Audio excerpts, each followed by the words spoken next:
Kunsti ei ole võimalik mõõta. Nii öeldakse meile sageli ja see on õige, sest kunst ei ole sport. Ometi toimuvad ka siin võistlused, näiteks arhitektuurikonkursid. See on nagu spordivõistlus, võitjaid on küll ainult üks, aga kasu on kõigile.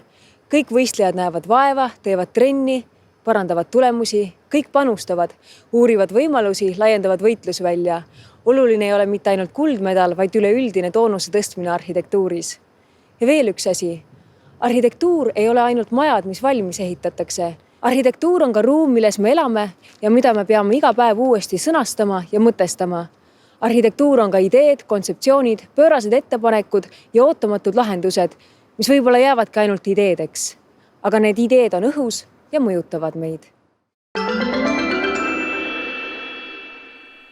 Ja hästi hea ehitis maksab hästi paljude inimeste hästi suure panuse. Üksik inimene tänapäeval ei saa hakkama nagu kõigi nende kohustustega. Nii eriti sellises tehnilises vallas nagu arhitektuur. Selle hoonete taga on teinekord ühe inimese nimi, aga ta esindab enamasti miinimum 20-30 inimest.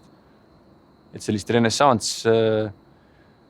renessantslikku üliinimest, kes suudaks kõike luua selline kontekst, nagu meil on, enam võib-olla ei toeta. Et see ikkagi eeldab koostööd ja klappimist.